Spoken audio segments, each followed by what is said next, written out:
Hello friends, the topic of discussion in this video is the type conversion from one class type to another class type using the concept of casting, type casting operator. In this program, we are going to convert one data type to another data type. Both are of different classes.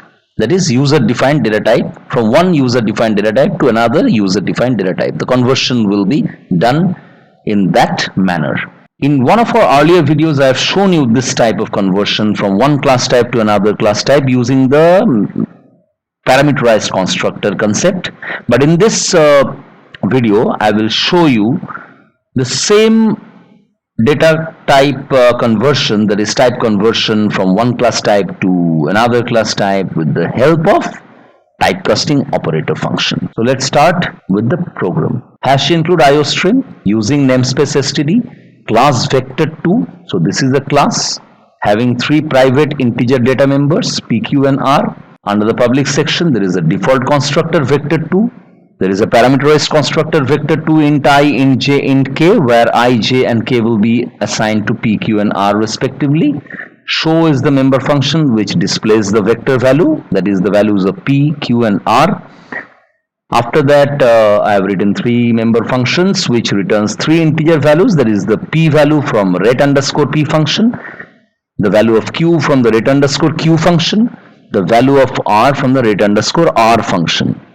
This class ends over here and we begin another class, class vector1, which has three integer private data members a, b and c, and under the public section there is a default constructor and there is a function show which helps us to display the vector v, which helps us to display the vector vector1 object, that is by the help of this show function, which is a, b and c. The values of a, b and c of the particular object associated with this vector1 should be displayed by this show function. So very simple thing. And after that, this is the main part of the program where we have used the type casting operator, that is void operator is equal to, which is a operator function, as you can see from this function body, that it is nothing but an operator function of the is equal to operator. There is the assignment operator, simple assignment operator, having one parameter as the explicit argument of this operator function.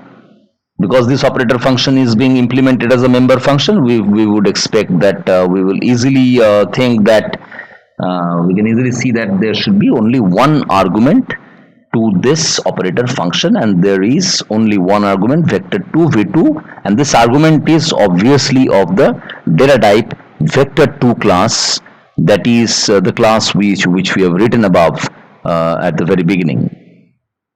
So what we have done over here is nothing but we have assigned all the returned values of the p, q and r values of v2 object of vector2 class to be assigned to the integer variables a, b and c respectively of the class vector1. In this way, what we have achieved is that we have tried to achieve the data conversion from one class type to another class type. In this case, we have converted vector2 class type to vector1 class type.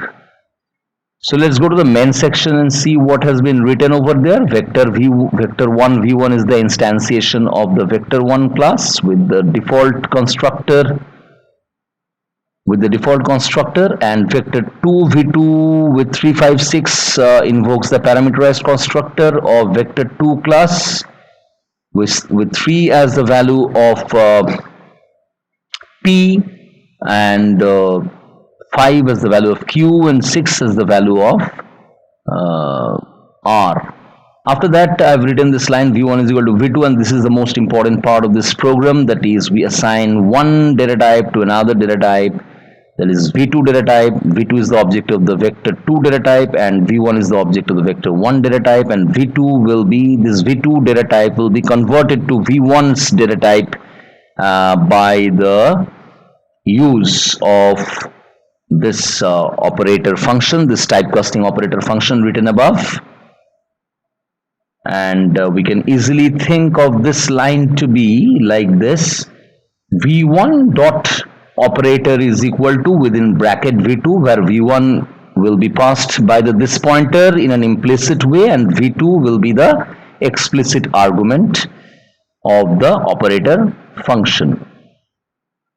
And what we should expect by these two lines: v1 dot show will show the value of a, b and c of vector 1 class, and v2 will show the values of p, q and r of vector 2 class, and both the values should be similar to each other. That is 3, 5 and 6 in both the cases. We should expect 3, 5 and 6 in both the cases. So let's see whether we get the output as per our expectations. See this 3, 5, 6, 3, 5, 6. So we get the expected output. So friends, I think the concept of this type conversion from one class type to another class type has been made clear to you by the help of this example program in C++. And still, if you have any doubts and queries in your minds, you can well post them into the comment section so that I can address them. Thanks for watching this video, and please don't forget to like, share and subscribe to DigiGuide. Thanks again.